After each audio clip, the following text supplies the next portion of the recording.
Practice silence, നിശബ്ദത പുലർത്തുക. Part 2 കഴിഞ്ഞ ദിവസവും ഇതിനെക്കുറിച്ച് തന്നെയാണ് പറഞ്ഞത്. സൈലൻസിനെ കുറിച്ച്, നിശബ്ദത എങ്ങനെ. ദൈവത്തിൻ്റെ ഒരു ലാംഗ്വേജാണ്. He speaks in silence. ആ ദൈവത്തിൻ്റെ ആത്മാവ് നമ്മുടെ കൂടെ മൃദുവായിട്ട് സംസാരിക്കുന്ന ഒരു ദൈവം. അത് കേൾക്കാൻ എൻ്റെ നിങ്ങളുടെയും ചെവി കൂർത്തിരിക്കണം. അപ്പം നമ്മൾ ദൈവസന്നിധിയിൽ ചെല്ലുമ്പോൾ ആദ്യമേ നമ്മുടെ എല്ലാ വിഷമങ്ങളും ദൈവത്തോട് നമ്മൾ പറയും. എന്നിട്ട് നമ്മൾ ദൈവത്തോട് പറഞ്ഞു കഴിയുമ്പം നമ്മുടെ ഹൃദയം ശുദ്ധമായി കഴിയുമ്പം പിന്നെ നമ്മൾ അവൻ്റെ മുമ്പിൽ മിണ്ടാതിരിക്കും. നമ്മളിലുള്ള ആത്മാവ്, അന്തരാത്മാവ് എപ്പോഴും ആ സൃഷ്ടിച്ച ദൈവത്തെ അറിയാൻ ആഗ്രഹിക്കുന്നുണ്ട്.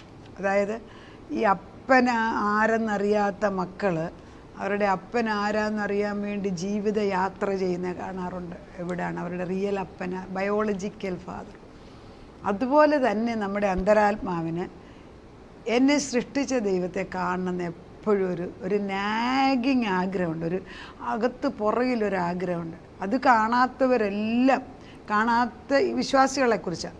ആ ദൈവത്തിൻ്റെ സ്നേഹം അറിയാത്തവരെല്ലാം വിശ്വാസ ജീവിതത്തിൽ വീണു പോകും. എപ്പോഴും ഇത് പിന്നെയും കയറി വരും, പക്ഷെ എപ്പോഴും അങ്ങ് വീഴ്ചയാണ്. അവരുടെ രീതിയിൽ അവർ കൂടെ നിൽക്കുന്നവരെ കൂടെ അങ്ങ് ഇങ്ങനെ വലിച്ച് താഴോട്ടിടും. കാരണം അവരുടെ കൂടെ നിന്ന് നമുക്ക് വളരാൻ ഒക്കൂല.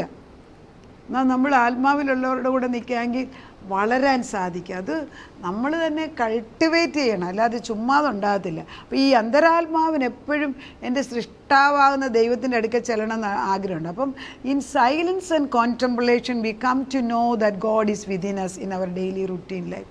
അതായത് ദൈവസന്നിധിയിൽ ചെന്ന് മിണ്ടാതിരുന്നിട്ട് ദൈവത്തെ മാത്രം അങ്ങോട്ട് ആരാധിച്ച് കഴിയുമ്പോൾ നമുക്ക് അന്ന് വൈകിട്ട് വരുന്ന എല്ലാ പ്രശ്നവും, അന്ന് വൈകിട്ട് വരെ വരുന്ന എല്ലാ പ്രശ്നവും പരിഹരിക്കാൻ സാധിക്കുന്ന ഒരു ഉറപ്പ് വരും.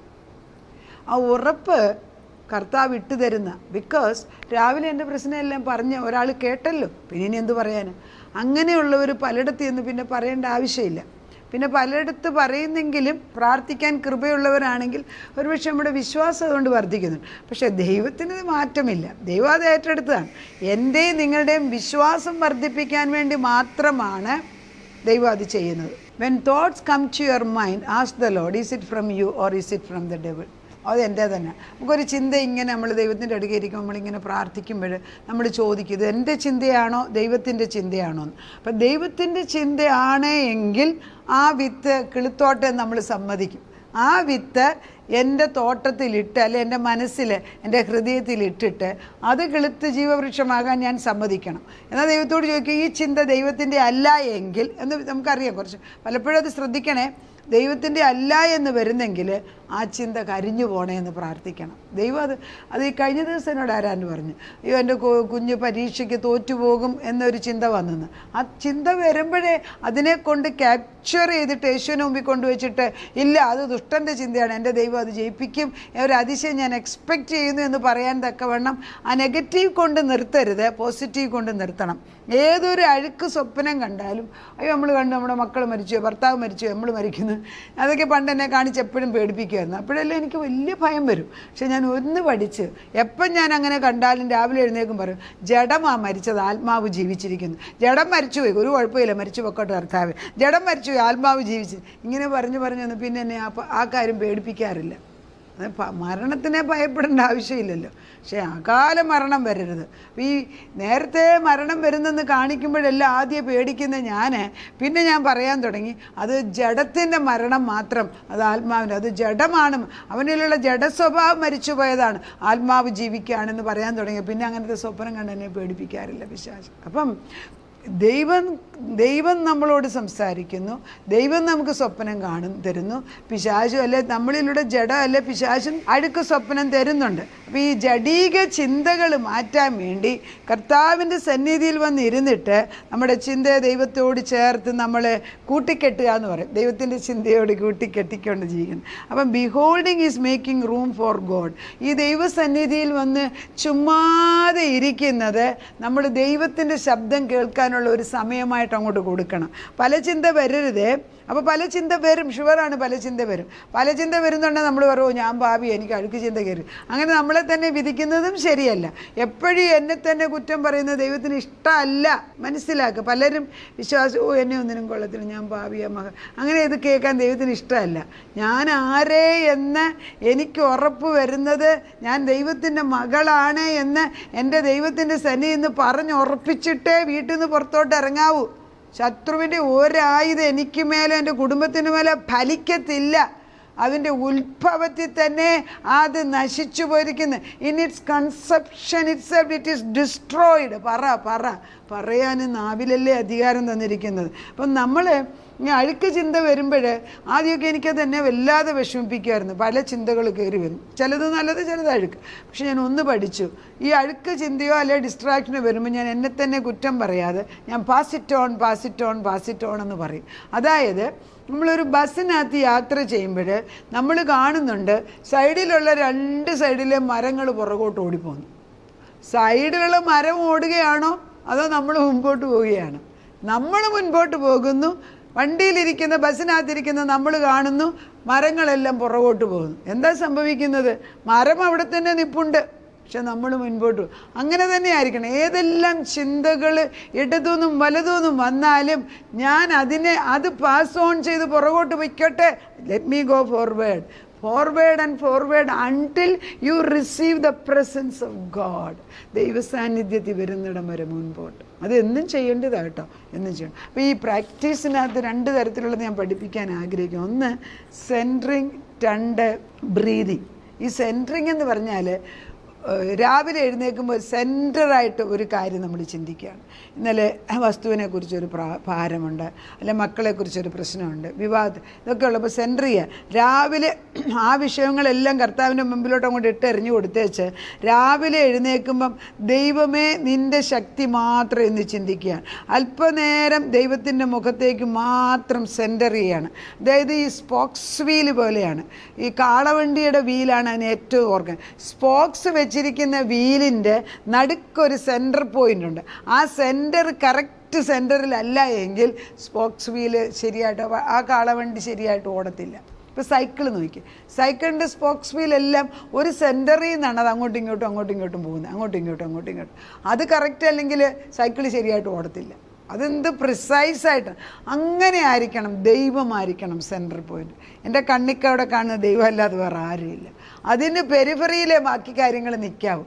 അതായിരിക്കണം നമ്മുടെ ജീവിതം. That is the simplest way to deal with life. പ്രശ്നം വരും, പ്രശ്നമില്ലാത്ത ജീവിതം ഇല്ലല്ലോ. രോഗം വരും, അതും വരുമല്ലോ. മറ്റുള്ളവർ നമ്മളെക്കുറിച്ച് മനസ്സിലാക്കാതിരിക്കും. ചിലപ്പോൾ നമ്മൾ അറിയാതെ അവരോട് ദേഷ്യപ്പെട്ടെന്നിരിക്കും, നമുക്ക് അവരോട് വിദ്വേഷമുണ്ട്, ഇതൊക്കെ വരും. കുടുംബജീവിതത്തിൽ ഡിവോഴ്സ് വന്നിരിക്കും, ചിലപ്പം വരും, ഇല്ലെന്ന് പറയുന്നില്ല. ഇതൊക്കെ സാധാരണ കാര്യങ്ങളാണ്. പക്ഷേ I M centring on him alone. He's in the centre, spokes wheel. ഈ വണ്ടി നടക്കും, ഈ വണ്ടി ഉരുളും, ഷുവറാണ്. അതാണ് സെൻറ്ററിങ്. അപ്പോൾ നമ്മൾ എപ്പം നമ്മുടെ ചിന്ത പലയിടത്ത് പോയാലും bring it back to the centre of God. അവിടുന്ന് നമ്മൾ ചിന്തിക്കുമ്പോൾ ദൈവത്തിൻ്റെ ഓരോ ഉത്തരങ്ങൾ അതിനകത്തോട്. അതാണ് സിമ്പിൾ വേ ഓഫ് എക്സ്പ്ലെയിനിങ്. രണ്ടാമത്തേത് ബ്രീതിങ് എന്ന് പറയുന്നത് ഞാൻ ശ്വാസം എടുക്കുന്നതും ശ്വാസം പുറത്തോട്ട് എടുക്കുന്നതും ദൈവത്തിലായിരിക്കണം. Inhaling the holy spirit, exhaling the unwanted things from me. എന്നിലുള്ള ഈ ആദി വെപ്രാളങ്ങളെല്ലാം എന്നിൽ നിന്ന് പുറത്തോട്ട് പോകുന്നതായിട്ടും ദൈവത്തിൻ്റെ ആത്മാവിൻ്റെ ശാന്തത അല്ല ദൈവത്തിൻ്റെ പ്രസൻസ് എന്നിലേക്ക് നിറയുന്നതായിട്ടും കിടക്കുമ്പോൾ തന്നെ നമുക്കത് ചെയ്യാൻ നോക്കും. രാവിലെ ഓരോ ദിവസവും ഈ ക്ലാസ് എടുക്കുന്നതിന് മുമ്പായിട്ട്, പലപ്പോഴും ക്ലാസ് എടുക്കുന്നതിന് മുമ്പായിട്ട് ഞാൻ എഴുന്നേക്കാൻ എനിക്ക് ചിലപ്പോൾ ക്ഷീണം തോന്നുമ്പോൾ ഞാൻ കിടന്നുകൊണ്ട് തന്നെ fill me with the holy Spirit, പരിശുദ്ധാത്മാവിനെ കൊണ്ട് നിറയ്ക്കുക, വീണ്ടും ഇത് നിറഞ്ഞ് തുളുമ്പണം. അത് ചോദിച്ച ഉടനെ തരുന്ന ഒരു ദൈവമാണ്. ദോഷികളായെന്ന് നിങ്ങൾക്ക് അപ്പന് മക്കൾ എന്ന മുട്ട ചോദിച്ചാൽ നിങ്ങൾ പാമ്പിനെ കൊടുക്കുവോ?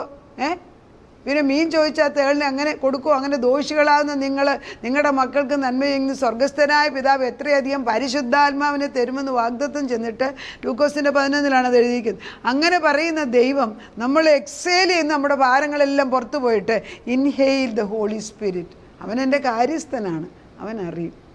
അപ്പോൾ ഒത്തിരി ആവശ്യമില്ല. പിന്നെ അതിന് നമുക്ക് പരിഹരിക്കാൻ വയ്യാത്ത പ്രശ്നമാണ് ദൈവം ആളിനെ കൊണ്ടുതരും പരിഹരിക്കാൻ. അങ്ങനെ ഞാൻ കാണുന്നുണ്ട്. ഇതൊന്നും നമ്മുടെ തലവേദനയല്ലെന്ന്. He's in control. ഈ അതായത് ചുഴലിക്കാറ്റ് അടിക്കുമ്പോഴും ഹീസ് ഇൻ കൺട്രോൾ. വള്ളം മുങ്ങിപ്പോകുന്നു വിചാരിക്കുമ്പോഴും ഹീസ് ഇൻ കൺട്രോൾ. വെള്ളത്തിൽ വീണാലും പരിശുദ്ധാത്മാവിൻ്റെ വെള്ളത്തിലാണ് വരുന്നത്. ഇതുകൊണ്ട് ചത്തൊന്നും പോകില്ല. ഇത് ചെന്നെത്തേണ്ടടുത്ത് നമ്മുടെ കരയ്ക്കപ്പുറത്ത് എത്തിക്കും. ഉറച്ചു പറയാനുള്ള കൃപയുണ്ടാകട്ടെ. Centre on Christ, centre on God, centre on his presence. ദൈവം നമ്മളെ അനുഗ്രഹിക്കട്ടെ. നാഥ, practice the silence, the presence of yours. 2 തരത്തിൽ. ഒന്ന് സെൻറ്ററിങ് ഓൺ യു, 2 ബ്രീതിങ്. ഒന്ന് നിന്നിൽ സെൻറ്റർ ചെയ്യണം, നിന്നെ മാത്രം നടുക്ക് വെക്കുക, ബാക്കിയെല്ലാം പുറത്ത്. 2 ഞങ്ങൾ ശ്വാസം എടുക്കുന്നതും പുറത്തോട്ടുണ്ട്. ശ്വാസം എടുക്കുന്നത് പരിശുദ്ധാത്മാവിന്, പുറത്തോട്ട് കളയുന്നത് നമ്മുടെ ആധികൾ, പ്രശ്നങ്ങൾ. അത് മറ്റുള്ളവരുടെ പുറത്തോട്ട് ചെന്ന് ഇട്ടുകൊടുക്കാതെ നിന്നോട് പറഞ്ഞ് തീർത്തിട്ട് രാവിലെ തോറും ബലമുള്ള ജീവിതം, ധൈര്യമുള്ള ജീവിതം, പ്രയോജനമുള്ള ജീവിതം ജീവിപ്പാൻ ഞങ്ങളെ പഠിപ്പിക്കണം. ഇതൊക്കെ ആത്മാവിൽ തീഷ്ണതയുള്ളവർക്ക് ഇത് പ്രയോജനപ്പെടും. ഈ വചനം കേൾക്കുന്ന അനേകർക്ക് ഇത് പ്രയോജനമായിട്ട് മറ്റുള്ളവർക്ക്, പ്രത്യേകിച്ച് യങ്ങർ ജനറേഷനിലേക്ക് ഇതൊരു പുതപ്പ് പോലെ ചെന്ന് വീഴണമേ. ഇത് പൂർണ്ണമായിട്ടും തയ്ച്ച ഒരു ഉടുപ്പ് പോലെ അവരുടെ മേൽ ചെന്ന് വീഴണമേ എന്ന് പ്രാർത്ഥിക്കുന്നു. നിൻ്റെ വിശുദ്ധ ജലം തളിക്കണമേ, നിൻ്റെ വിശുദ്ധ രക്തം കൊണ്ട് മുദ്രയിടണമേ. നാഥ, നിനക്കുള്ളവരെ നീ സൂക്ഷിച്ചു കൊള്ളണമേ എന്ന് പിതാവിനോട് 17-ാം അധ്യായത്തിൽ യോഹന്നാനിൽ പറഞ്ഞത് ഇന്ന് സഫലമായിരിക്കുന്നു. ഞങ്ങളെ പരിപാലിക്കുന്ന, ഞങ്ങളുടെ തലമുറകളെ പരിപാലിക്കുന്ന ദൈവത്തിന് സ്തോത്രം. അവരെ തന്ന ദൈവം അവരെ പരിപാലിക്കാൻ വിശ്വസ്തൻ. ജീവിതയാത്ര തുടങ്ങുമ്പം തൊട്ട് അവസാനം വരെ വിശ്വസ്തയോടെ ഞങ്ങളെ കൊണ്ട് നടക്കുന്നതിന് നന്ദി പറയുന്നു. പ്രാർത്ഥനയ്ക്ക് ഉത്തരം തന്ന ദൈവത്തിന് നന്ദി. യേശുക്രിസ്തുവിൻ്റെ പൊന്നുനാമത്തിൽ തന്നെ. ആമേൻ.